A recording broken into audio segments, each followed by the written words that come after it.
Salut, ici Roxane et Cheyenne. On te souhaite la bienvenue sur Tarologie, le podcast qui démystifie l'art du tarot. Afin de rendre ce merveilleux outil accessible à chacun, on te donne rendez-vous chaque 3 semaines pour démystifier l'univers du tarot, carte après carte. Bonne écoute! Salut Roxane! Allô ma chérie! Comment tu vas? Très bien repu après le délicieux repas crevettes, riz jasmin que tu nous as fait ce midi.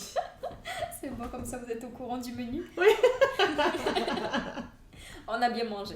Et on se retrouve aujourd'hui pour vous parler des arcanes mineurs de la suite des 5. Donc on a intitulé cet épisode le défi nécessaire, parce que ça représente bien l'énergie de ces 4 cartes. Donc aujourd'hui on va parler justement de conflits, de crises, de transformations. Et puis sans surprise, cette suite d'arcanes mineurs est associée à l'arcane majeur du 5. Donc c'est la carte du pape, aussi connue sous le nom de Hiérophante.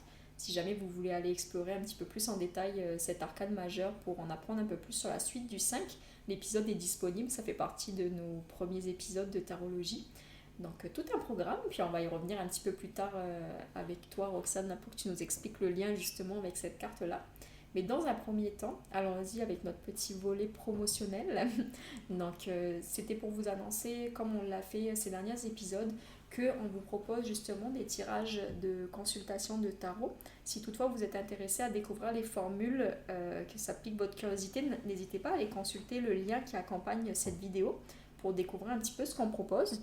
Et puis sachez que c'est ouvert, peu importe où vous vous trouvez dans le monde, on sait qu'on a beaucoup d'auditeurs en France, que vous soyez en Nouvelle-Calédonie, à Tahiti, peu importe, ou même à Montréal, on fait les tirages à distance, donc par un lien Google Meet, pour rien vous cacher au niveau organisation. Donc tout est possible en fonction du décalage horaire.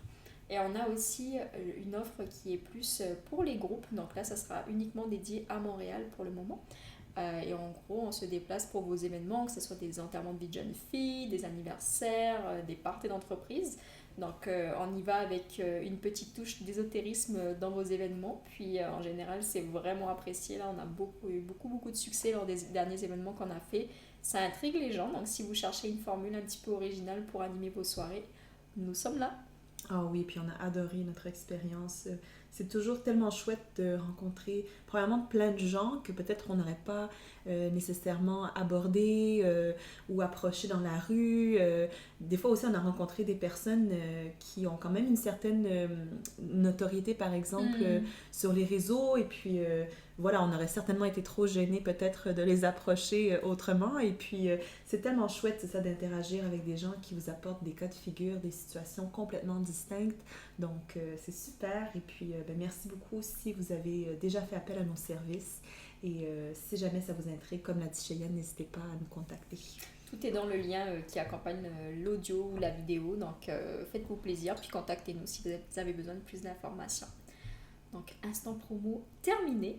On va y aller en rentrant dans le vif du sujet avec les 5. Et puis, je voulais commencer par une question, Roxane, que j'ai pour toi. Oui. Est-ce qu'il y a un tirage qui t'a marqué avec la présence d'un ou plusieurs cartes de la suite des 5? J'aurais tendance à dire que, comme à l'habitude, je n'ai pas un tirage précis qui me vient en tête. J'ai l'impression, en fait, qu'à chaque épisode, pour moi, c'est très flou. Et toi, tu as toujours un exemple très précis. C'est génial. On voit vraiment ton côté vierge précis. Une chance que tu es là, parce que vraiment, moi, à chaque fois, c'est comme, ouais, à peu près. Puis j'ai l'impression, par exemple, que pour moi, c'est surtout la carte du 5 d'épée ou encore des 5 de bâton qui vont ressortir. Et puis, ça va souvent sortir dans des contextes professionnels où est-ce que possiblement il pourrait y avoir des tensions ou sinon une personne pourrait peut-être douter d'elle-même, être un peu dans une énergie d'auto-sabotage, donc, ou sinon de conflit intérieur. Donc, je te dirais que c'est pas mal ça. Et toi? Ok. Oui, ben écoute, pour être fidèle à moi-même, moi j'ai un cas qui me vient en tête, c'était le 5 de bâton. Okay. On va vous le présenter un petit peu plus tard, on va vous la présenter un petit peu plus tard, cette carte, mais c'est la carte de il y a plusieurs coqs dans le poulailler. Et en gros, ce tirage, c'était un tirage que j'avais fait pour une amie qui était en date avec quelqu'un. Et en fait, quand le 5 de bâton est sorti, ce que ça nous a indiqué, c'est que ce quelqu'un-là, possiblement elle la mettait en compétition avec d'autres femmes. Donc à ce stade-là, elle n'était pas au courant qu'elle n'était pas la seule sur le morceau. mais le tirage a pu venir éclairer cette facette. Donc c'était quand même intéressant d'avoir cette information qui sorte sur sa situation amoureuse actuelle. Puis ça lui a permis de cheminer un petit peu sur l'avancée parce qu'ils n'étaient peut-être pas rendus au même degré d'implication dans la relation rendu là. Oui. Parce que pour elle c'était exclusif, puis pour lui pas vraiment. Ok.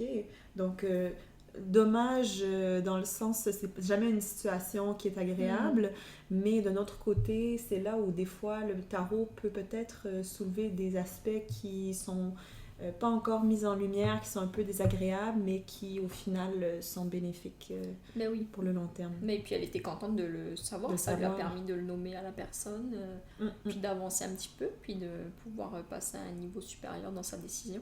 Tout à fait. Donc c'est sûr que c'est inconfortable à recevoir comme information, mais c'est quand même essentiel si on veut être dans une perspective où on se voile pas trop la face non plus. Oui, et puis justement, c'est ce que Vanessa DL mentionne dans son livre quand elle explique justement que les 5, ce ne sont pas des cartes qui sont nécessairement agréables toujours a priori, mais qu'éventuellement c'est une énergie qu'il faut malgré tout confronter pour pouvoir progresser, comme tu l'as bien mentionné. Puis sans transition, ça m'amène justement à vous placer la carte numéro 5 en fait dans la suite. Si on prend en fait les suites qu'on a étudiées jusqu'à présent, on avait tous les As avec l'élan initial ou le cadeau entre guillemets de la vie qui était suivi de la dualité qui apportait le chiffre 2. Ensuite on avait l'expansion qui arrivait en 3e position.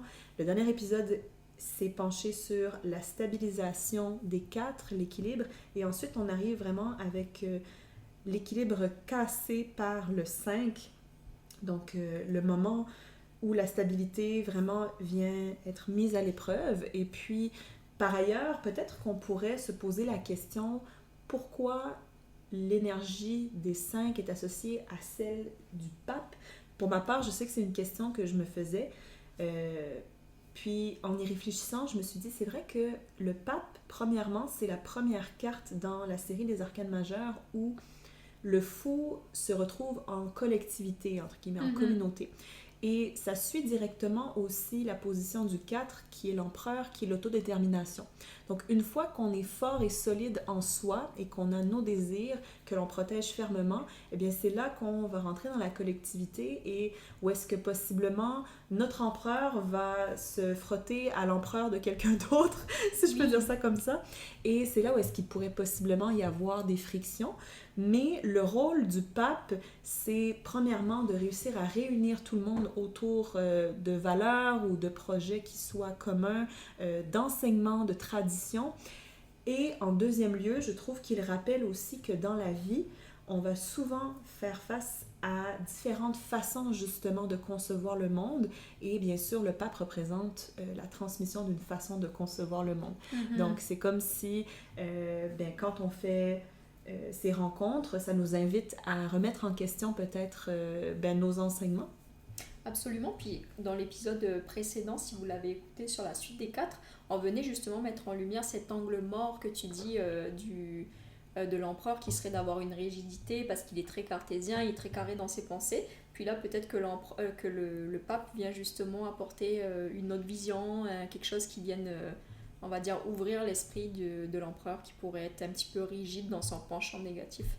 Oui, puis une dernière chose, c'est que vous entendrez souvent le fait que le pape se soit associé aux valeurs. Donc, ça vient encore plus alimenter le fait que les 5, ce sont des cartes où est-ce qu'il peut y avoir une énergie conflictuelle, parce que s'il y a une chose pour laquelle on est vraiment souvent prêt à se battre et notre instinct de survie embarque, c'est bien quand nos valeurs sont confrontées, quand on doit les remettre en question ou quand quelqu'un d'autre n'y adhère pas. On sent vraiment qu'il faut qu'on tienne notre bout, comme on dit. Bon. Au final, les 5, si on récapitule un petit peu, ils vont nous parler de conflits, de tensions, de crises, de défis, d'instabilité, de transformation, mais aussi d'adaptabilité et de flexibilité face au changement et de polyvalence par la même occasion. Oui, c'est une perturbation qui n'est pas négative en soi. Oui, elle est nécessaire pour qu'on puisse évoluer finalement. Hmm. Donc voilà, dans les 5, les tensions apparaissent, les illusions tombent, et puis on a un beau défi devant soi. Donc, si on se pose une petite question en les voyant apparaître, on pourrait se demander, bien, qu'est-ce que je suis prêt ou prête à traverser pour continuer à évoluer? C'est certain que parfois, on ne voudra pas traverser le défi, en fait, que nous présente le 5, entre autres, quand vous avez un 5 qui est inversé. Les cartes inversées nous invitent à retourner à l'énergie précédente pour mieux la maîtriser. Donc, si par exemple, on a, disons, un 5 de bâton, eh bien, ça veut dire mais qui est inversé, on n'est peut-être pas prêt ou prête, en fait, à être dans une situation conflictuelle avec d'autres. Donc, on préfère retourner peut-être dans un endroit qui est connu, avec une communauté avec qui on célèbre, avec qui il y a de la joie, parce qu'on veut rester dans cette stabilité-là. On n'est pas prêt ou prête à aller au-delà de ce cocon. Super intéressant. Bah écoute, bien complet, voilà qui est dit. Maintenant, on va aller embarquer sur les 5 d'une manière individuelle. Donc, on va commencer par les 5 de bâton. On pourrait donner un petit nom à cette carte, ça serait le conflit créatif. Donc, au niveau des visuels, soit vous avez les cartes devant vous, vous pouvez prendre le temps de regarder la carte, ou vous pouvez aussi consulter le visuel de l'épisode. On vous a mis les 4 cartes pour que vous puissiez les voir. C'est très important de s'attarder sur le visuel parce que ça vous donne déjà des indices de ce que ça veut dire puis l'énergie de la carte. Donc au niveau du 5 de bâton, ce qu'on va avoir, c'est 5 personnages qui s'affrontent avec leur bâton, pas leur bateau, et qui sont, ça semble être un peu chaotique finalement en termes d'ambiance générale. Ce que ça nous évoque, c'est beaucoup de compétition, de confrontation, puis de rivalité. Puis l'énergie en fait qui se dégage de cette carte, c'est qu'il y a une tension qui est dynamique. Les gens sont vraiment en train de se battre de front. Il y a des forces qui s'opposent pour trouver un nouvel équilibre finalement. Sais-tu, il y a une fois où est-ce que, je me souviens plus c'est dans quel contexte, j'avais lu ou entendu quelqu'un qui disait que si on regarde la carte du 5 de bâton de plus près, on aurait tendance à penser qu'ils sont en train de se battre avec leurs bâtons, mais que leurs bâtons ne sont pas nécessairement en contact. Ok. Donc, c'est comme si, comme tu viens de l'expliquer, ce sont des forces individuelles, donc un peu comme si chaque petit personnage tenait son as de bâton, et il trouve d'une certaine façon comment créer cet équilibre-là. C'est comme s'ils dansaient un peu tous ensemble avec le bâton, s'il y en a un qui bouge, l'autre qui s'adapte, et puis... Exact. Ouais. Ben c'est ça, puis ça ramène à la notion du pape justement du bienfait collectif de la compétition. Oui. Parce qu'en fait la compétition, ce que c'est soit des gens qui font la même chose, puis il y en a quelques-uns qui vont s'éteindre, soit des gens qui font la même chose mais de façon différente. Et en fin de compte, si tu t'inspires de la créativité de chacun, toutes tes solutions, vu qu'il y a compétition, tu es obligé de les améliorer, donc les pousser de la meilleure façon pour rester en fait sur la table des compétiteurs, sinon tu es annulé. Donc ça te ramène en fait à cette dimension du pape où tu ne peux pas ignorer le collectif pour pouvoir justement mettre de l'avant ton point de vue. J'ai des étoiles dans les yeux, j'adore ce que tu viens de dire. Oh. C'est vrai, c'est vrai. Puis c'est ça, tu mets vraiment en lumière le fait que le conflit ou la compétition ne sont pas nécessairement destructeurs. Au contraire, ils peuvent être stimulants et formateurs, mais tant et aussi longtemps, bien sûr que la compétition soit à l'échelle de nos capacités ou encore à l'échelle de notre volonté à y faire face. C'est ça, c'est d'aller trouver justement la switch sur la carte qui te permette d'en tirer le positif de ce que tu vas pouvoir apercevoir justement et puis comment en tirer parti. Donc au niveau des mots-clés, si on y va avec la carte en position face à nous, on va parler, comme on l'a dit, de compétition, de désaccord, mais aussi de stimulation, donc stimulation créative, parce qu'on est dans les bâtons. On va parler de défis, de conflits. Tout à l'heure, j'ai utilisé l'expression trop de coq dans le poulailler, puis ça, c'est quelque chose que j'avais retenu du livre de Vanessa DL. Excusez-nous, on la cite beaucoup, mais c'est tellement pertinent ce qu'elle propose, puis ça donne une bonne vision en fait de la vibe de la carte. Il y a aussi cette notion, si on veut y aller avec une vision un peu plus constructive, c'est d'accepter la vision de l'autre, donc c'est d'être dans un esprit de camaraderie puis d'esprit d'équipe pour aller justement s'en inspirer plutôt que de prendre justement trop tout à cœur. Puis au niveau du point de vue peut-être un peu plus entre guillemets sombre, Ici, on parlerait peut-être de disputes qui soient inutiles, de rivalités qui deviennent malsaines. Et puis, personnellement, quand je la vois sortir à l'inversé, j'ai l'impression aussi qu'elle nous parle beaucoup de conflits internes. Mhm. Donc, de conflits internes que l'on n'ose peut-être pas exprimer. Peut-être qu'à l'intérieur de nous-mêmes, il y a différents petits personnages avec différentes envies voilà, qui font face et puis on ne sait pas trop comment tout harmoniser en fait. Oui, exact. Si on y va avec des significations qui sont un petit peu plus précises selon les sphères de votre vie, si vous croisez le 5 de bâton dans votre sphère relationnelle, par exemple, que ce soit amical, que ce soit amoureux ou peu importe, on peut parler justement de désaccords, de tensions ou de discussions qui soient animées. Parce qu'il ne faut pas oublier que les bâtons, c'est relié à la passion. Donc la passion, c'est un côté positif, mais ça a aussi un côté à maîtriser, on va dire. Donc les discussions, elles peuvent être un petit peu houleuses quand on la croise. Mhm. Ensuite, du point de vue de la sphère professionnelle, on peut parler ici bien sûr de concurrence, on peut parler de défis professionnels, d'un environnement qui soit compétitif, mais aussi d'un environnement qui puisse être fort stimulant, qui puisse nous inviter en fait peut-être à nous affirmer. Complètement. Complètement. Et enfin, au niveau du point de vue financier, ben, ça va nous parler d'instabilité, parce que contrairement à l'empereur où on était en maîtrise de ses ressources, et ben là, on retombe dans une situation un petit peu instable, ou sinon de compétition des ressources, pour justement accéder aux ressources. D'un point de vue de développement personnel, laissez-moi attraper le livre de Vanessa Bell pour vous lire justement les questions qui puissent vous faire réfléchir si vous souhaitez vous tirer les cartes dans une ambiance de développement personnel. Donc, ça serait comment utiliser les divergences d'opinion pour faire évoluer une situation. Encore une fois, on est un peu sur une situation de remue-ménage collectif. Quelle prise de position dois-je partager afin de participer aux efforts? Et comment le travail d'équipe pourrait-il bonifier le résultat? Pour la sphère astrologique, alors, comme nous l'avons dit dans les épisodes précédents, les cartes des 2, 3 et 4 correspondent aux signes cardinaux du zodiaque. À partir des 5, 6 et 7, on tombe dans les signes fixes du zodiaque. Donc, par ici, puisqu'on a l'énergie du feu avec les bâtons, on va faire allusion au signe fixe de feu, donc le lion, et c'est la planète Saturne qui transite dans le signe. Donc, comme pour les épisodes précédents, on vous invite à aller en lire davantage sur Internet pour avoir plus d'informations. Mais rapidement, si on regarde, on peut voir que ce positionnement peut être très favorable si on veut mener les autres, donc d'être dans un esprit de leadership, de cohésion, les tirer vers le haut. Et puis au final, c'est un peu ce que ça nous invite à faire, en fait, de nous tirer, entre guillemets, vers le haut quand on fait face à des gens qui ont des compétences qui sont clairement équivalente aux nôtres. Donc, merci beaucoup, Elle Magazine, pour les clarifications pour cet aspect astrologique. Tout à fait.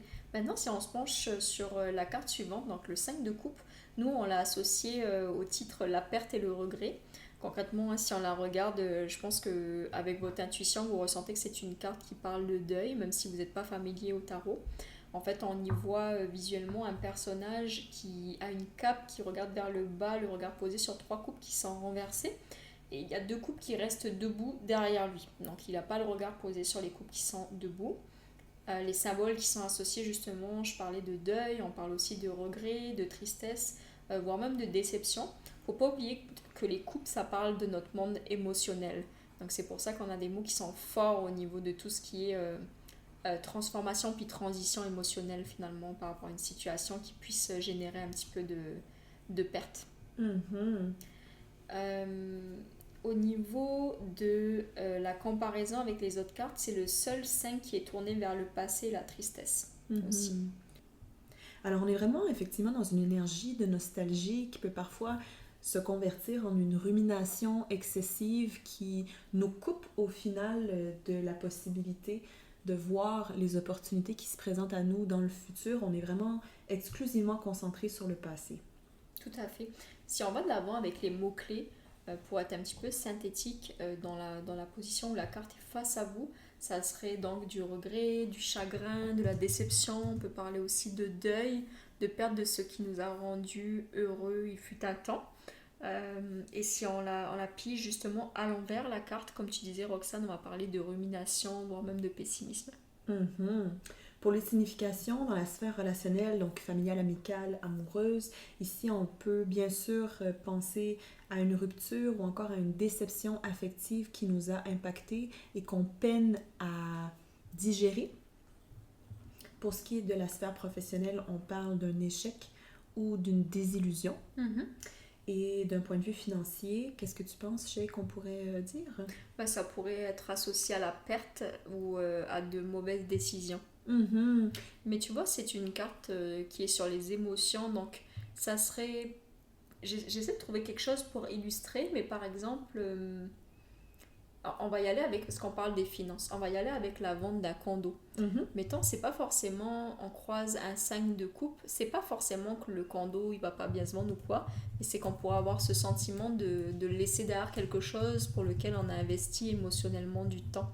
Parce que c'est toujours difficile de faire le parallèle entre une carte de coupe et des données financières, Oui. mais c'est vraiment d'aller s'interroger sur ça fait appel à quoi finalement dans notre système, tu vois, parce que quelquefois ça peut être un peu mélangeant.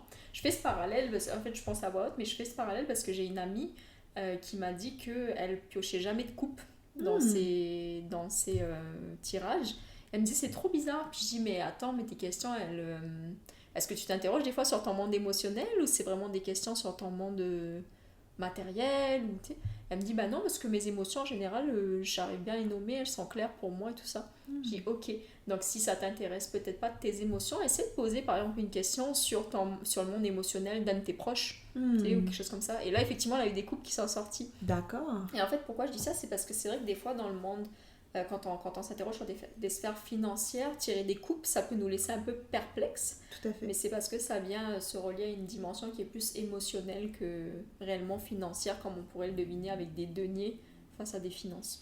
Mais je trouve ça intéressant ce que tu fais comme parallèle parce que c'est vrai qu'il faut toujours se rappeler que les deniers, ce sont la culmination de toutes les énergies précédentes, donc de la passion qui a été suivie d'émotions, qui a été suivie d'idées, et puis finalement, ça s'est concrétisé.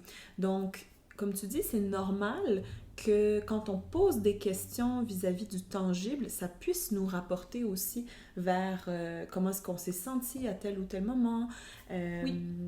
Puis justement, il y a une expression en anglais, ils disent que la carte du 5 de coupe, c'est crying over spilt milk. Et puis, il fut une époque, bien sûr, où est-ce que le lait, premièrement, c'était une denrée un peu plus rare, un peu plus chère. Et puis, le lait aussi, c'est quand même très symbolique au niveau de l'aspect un peu maternel, nourricier, donc. Alors, ça pourrait justement faire allusion à une époque où est-ce qu'on a senti qu'on n'avait pas besoin de se préoccuper émotionnellement de notre sécurité dans le concret. Et puis, pour le coup, c'est tout à fait pertinent, comme tu dis, que des fois, les émotions viennent impacter justement comment notre sphère financière va être gérée. Ça pourrait être aussi, par exemple, l'idée que, comme tu disais, on a acheté un condo et qu'on décide de le revendre, eh bien, on peut quand même ressentir un peu une certaine... J'ai une amie qui disait ça une fois, j'ai trouvé ça tellement intéressant. Elle m'a dit, je sens une certaine déception ou tristesse pour la moi du passé qui a tellement travaillé dur pour me payer cet achat, en fait, voilà, pour me payer cet objet. Puis au final, maintenant, ce n'est plus mon focus principal, mais je le revends pour une fraction du coût de ce que j'ai dû débourser. Émotionnellement parlant. Financièrement, mais pour le coup, c'est comme si elle se sent désolée pour la fille du passé qui avait tellement taffé dur, puis qu'au final... ben, elle se débarrasse de cet objet-là qui représentait symboliquement quelque chose de très gros en termes d'effort, en termes d'investissement émotionnel. C'est super intéressant. C'est super intéressant de faire le parallèle entre l'aspect tangible puis l'aspect émotionnel qu'il peut y avoir derrière. Donc tout ça pour revenir à nos moutons. C'était une belle parenthèse, mais c'est bien aussi, ça amène des perspectives parce que peut-être que vous vous reconnaîtrez dans un tirage dans ce cas de figure.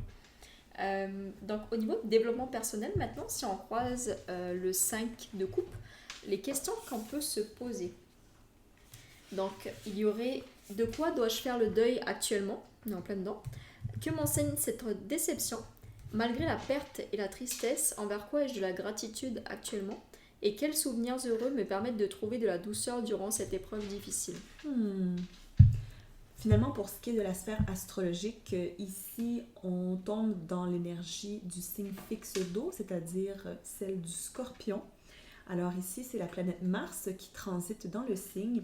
Et puis, une fois de plus, on vous invite à aller lire davantage sur le sujet. Mais si on pense à certaines thématiques générales, si vous connaissez un peu l'énergie du Scorpion, vous savez qu'elle est bien connue pour son aspect parfois un peu rancunier, pour la profondeur des émotions qu'elle ressent. Et puis parfois, la personne qui est du signe du Scorpion va avoir tendance à cacher à quel point elle ressent les choses profondément, un peu comme un océan qui est très, très, très, très profond. Et puis, l'énergie de la planète Mars, bien sûr, c'est l'énergie de la guerre. Donc, c'est d'être dans la ténacité, dans l'épreuve, le désir de combattre. Donc, le croisement des deux, ça nous donne vraiment cette espèce d'insistance-là pour essayer de régler ou de rester dans une énergie émotionnelle passée. Super intéressant. Donc voilà ce qui conclut justement le 5 de coupe. On y va avec le 5 d'épée maintenant, qu'on a surnommé la victoire amère, rien que ça. Au niveau du visuel, on y voit un personnage qui ramasse des épées pendant que deux autres s'éloignent. Il semble se réjouir un petit peu de son subterfuge. Et là, la question qui peut être intéressante à toujours quand on voit plusieurs personnes sur une carte, c'est de se demander qui sommes-nous, quel est le personnage qui nous représente justement dans cette dynamique. Donc, est-ce qu'on est l'offensant ou est-ce qu'on est la personne qui est offensée? Au niveau de la symbolique de la carte, on va parler d'une victoire qui puisse être conflictuelle, de manipulation et aussi probablement d'ego. Absolument, c'est vraiment l'énergie qui nous parle de gagner, mais complètement au prix de l'harmonie. D'ailleurs, vous allez remarquer que le personnage a une espèce de rictus en guise de sourire. Il est vraiment satisfait de lui-même et vous savez, des fois, on parle du côté un peu pervers, entre guillemets, de l'être humain, où est-ce que l'être humain, quand il a un sentiment de puissance, de domination, il peut avoir de la difficulté à pleinement se contrôler, se canaliser. C'est comme les expériences scientifiques qu'ils ont faites, où est-ce que si on donne à quelqu'un le pouvoir de blesser quelqu'un d'autre, une fois qu'on franchit un certain cap, c'est difficile de se restreindre.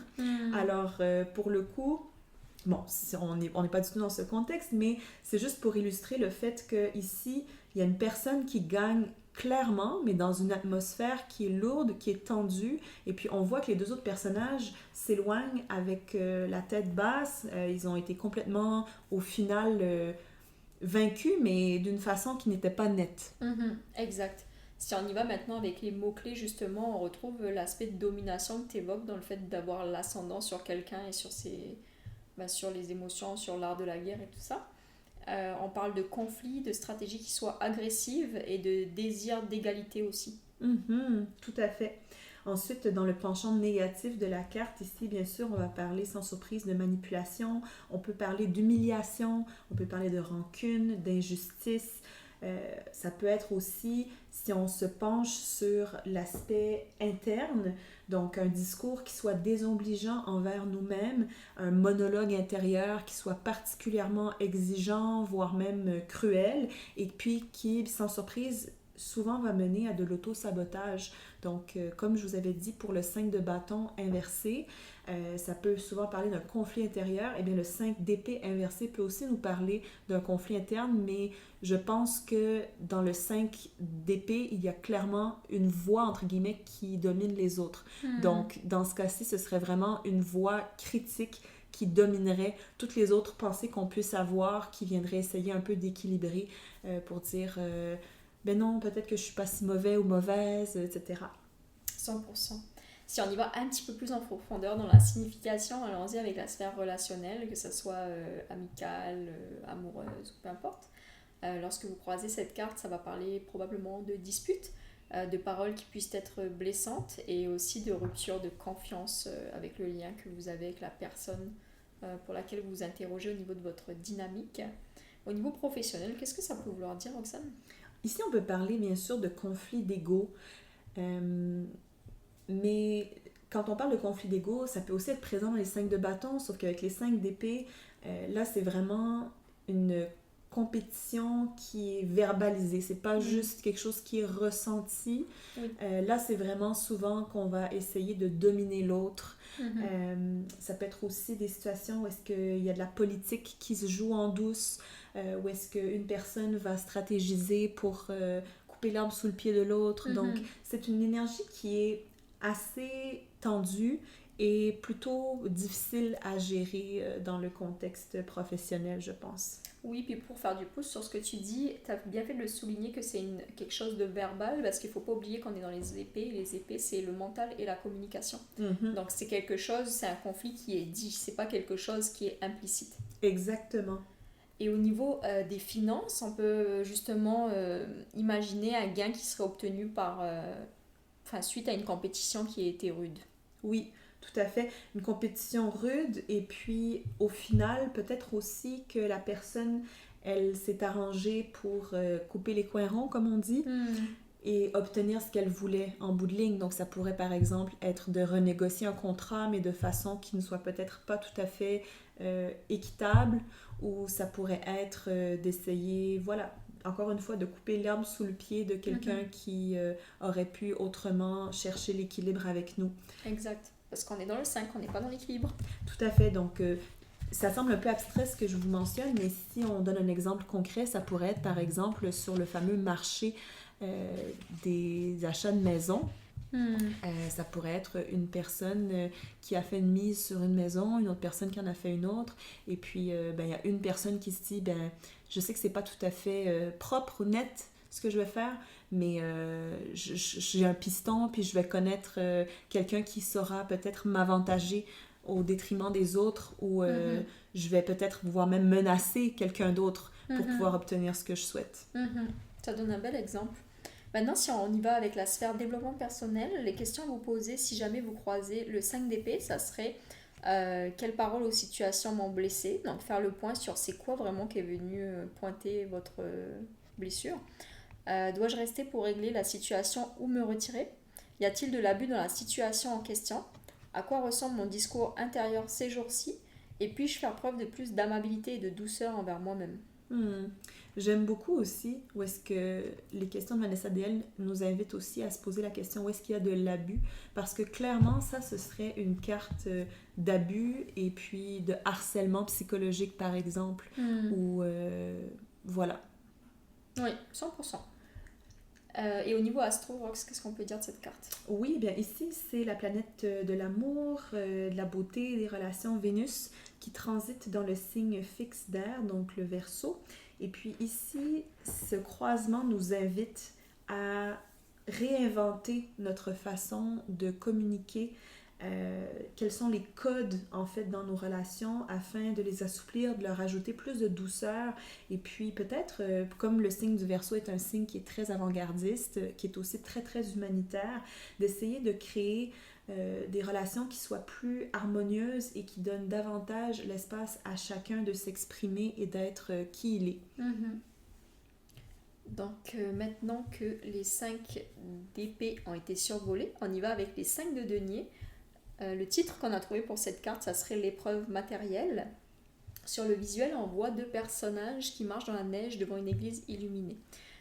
C'est vraiment une carte qui est un petit peu inconfortable à regarder, surtout si on se projette dans la position de ces personnes-là, parce qu'ils ressemblent clairement à des personnes un petit peu malmenées, ils sont avec une béquille et tout ça, donc ils n'ont pas l'air d'être en grande forme physique, on va dire. Puis le symbole que ça vient justement mettre en lumière ici, c'est le côté privation, exclusion, difficulté matérielle, droit d'asile.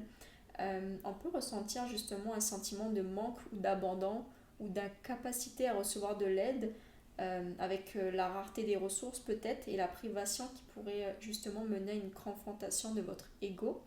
Mais je crois que c'est toi qui me l'avais dit, Roxane, il ne faut pas oublier que ces personnages-là, ils sont en train de marcher dans la neige, mais juste derrière il y a une église, et en fait ce que ça rappelle, c'est que l'église, là, dans les croyances catholiques, c'est le côté communautaire et du don.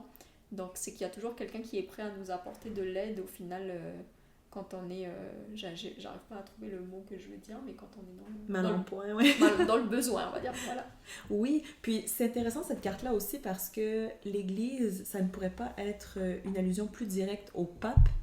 Donc, encore une fois, c'est comme de symboliser par l'imagerie que ces deux personnages semblent d'une certaine façon, entre guillemets, un peu exclus d'une communauté, mais en même temps, s'ils se retournaient pour apercevoir que l'église est allumée, qu'il semble y avoir quelqu'un à l'intérieur qui pourrait leur apporter de l'aide, bien que c'est aussi la mission de la communauté, puis comme tu dis, dans les valeurs, de s'assurer que tout le monde soit bien.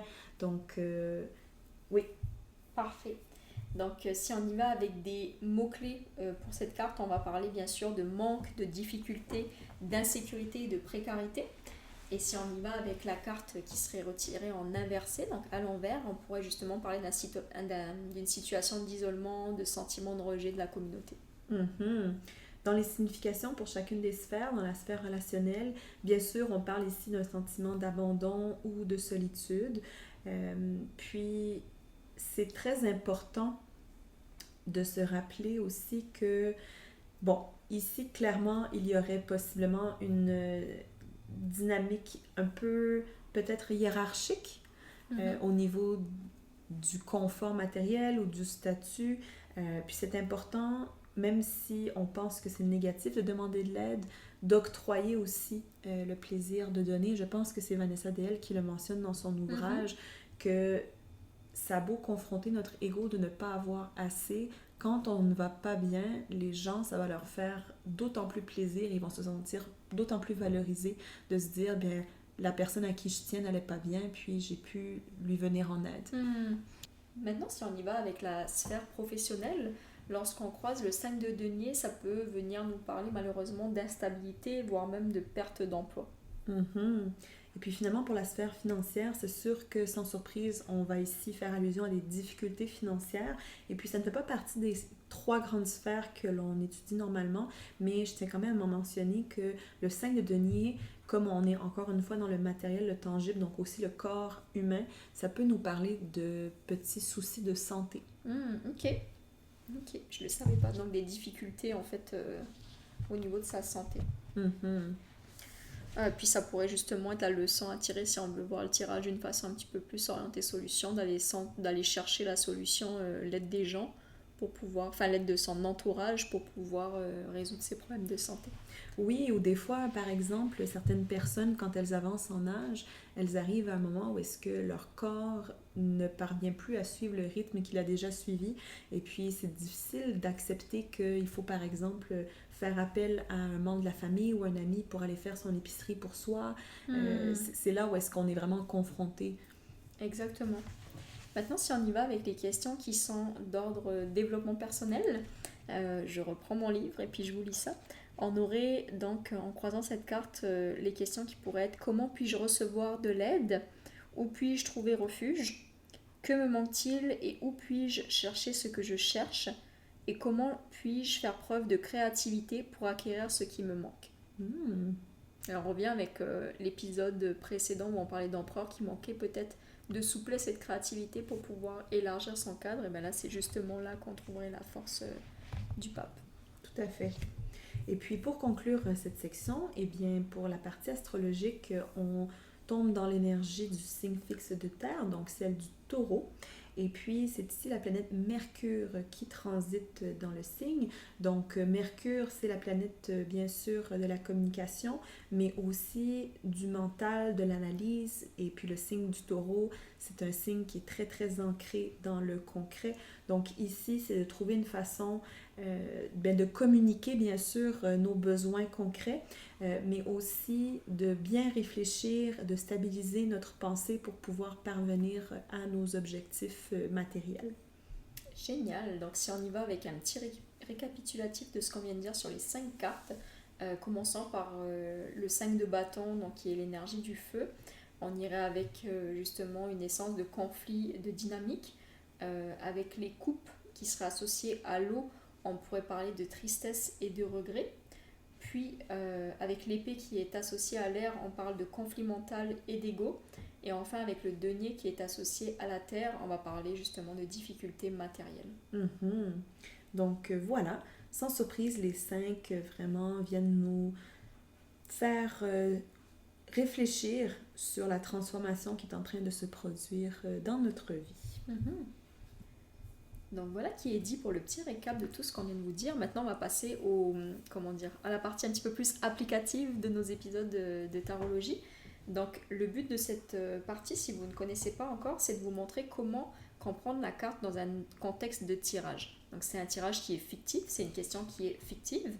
Et le but, ça serait justement de comprendre comment interpréter, parce que c'est sûr que là, on vient d'apprendre ce que c'est que le 5 d'épée, mais on va aller voir comment elle se connecte justement avec d'autres cartes dans un tirage simple à 3 cartes. Donc, je mets la carte du 5 d'épée devant. Puis pour la question, on a choisi une question un petit peu plus axée sur le pro cette semaine. Donc, ça serait pourquoi l'ambiance au travail est-elle difficile? Donc, avec un 5 d'épée, on commence à voir venir un petit peu ce qui se dessine, puis on va aller piocher 2 autres cartes. C'est le petit moment ASMR. Donc, vas-y, Rox, je te laisse tirer 2 cartes. Alors, nous avons le roi d'épée. Et nous avons le diable. Waouh! C'est sûr que quand il y a un personnage qui sort un personnage de la cour, ça peut vraiment parler d'une personne en particulier qui pourra avoir les caractéristiques de ce roi d'épée. Le roi d'épée, c'est une personne qui est donc au statut du roi, donc mature, qui maîtrise sa communication, qui peut paraître quelquefois même froid et rigide. Oui. Oui, c'est quelqu'un de très intelligent. Et puis, pour moi, un roi d'épée, surtout s'il est entouré de cartes comme celle-ci, ça me fait penser à quelqu'un qui peut être très manipulateur, qui peut être tranchant, où est-ce qu'il y a vraiment un jeu de domination qui est présent, là. Puis comme tout à l'heure, tu parlais justement de jeu de politique. Je pense qu'avec le 5 d'épée qui arrive à la gauche du roi d'épée, on est clairement là-dedans. Il y a des jeux politiques qui se jouent... Oui. Là, c'est un tirage fictif, donc évidemment, on est un petit peu dans la spéculation, mais ça pourrait tout à fait parler de cette dynamique-là de personnes qui est un petit peu dans la ruse pour pouvoir atteindre justement ses ambitions, surtout avec le diable qui ferme le tirage. C'est quelqu'un qui est vraiment, conduit par ses ambitions et ses motivations personnelles. Tout à fait, c'est quelqu'un qui est stratège, qui réfléchit énormément, un peu comme quelqu'un qui est en train de jouer aux échecs au final. Et puis avec le diable, peut-être que c'est une personne justement qui connaît, entre guillemets, les illusions qui puissent vous attacher et qui va les jouer là-dessus stratégiquement, ou sinon, comme tu l'as dit, ça peut représenter le fait que cette personne-là, elle est très égocentrique et elle peut avoir des comportements ou des propos, parce qu'on est quand même beaucoup dans une énergie d'air ici, de communication, d'épée. Elle peut avoir des propos qui sont très violents. Pour moi, la carte du diable, ça peut absolument parler d'abus, de violence, donc oui. Donc en effet, la situation, elle est tendue au travail. Absolument. Et puis la réponse à la question « Pourquoi l'ambiance est-elle difficile ?» Vu que c'est un roi d'épée aussi, j'ai l'impression que, comme tu l'as mentionné un peu plus tôt, je crois, ce serait probablement quelqu'un qui aurait une position d'autorité vis-à-vis de vous. Donc, c'est possible que ce soit quelqu'un qui soit au-dessus de vous, qui ait un comportement qui soit abusif ou du harcèlement psychologique, du harcèlement verbal, ou sinon, ce serait quelqu'un qui a un certain pouvoir qui lui est conféré par son expérience. Puis tu vois, si c'était un tirage, dans le cadre des tirages que nous on propose, la question qui me viendrait directement après, c'est ok, pourquoi l'ambiance elle est comme ça, on comprend pourquoi elle est comme ça, comment agir face à ça? Tout à fait. Pour pouvoir justement reprendre un petit peu le leadership sur cette situation et pas devoir subir passivement cette figure d'autorité qui use clairement de son pouvoir pour pouvoir remanier l'environnement à son avantage. À son avantage. Donc voilà ce qui conclut notre épisode. Oui, donc pour le mot de la fin, on vous rappelle que les 5 sont là pour mettre en lumière le fait que toute croissance passe toujours par une période de déséquilibre. Donc, ne vous découragez pas si vous voyez un 5 qui apparaît dans vos lectures.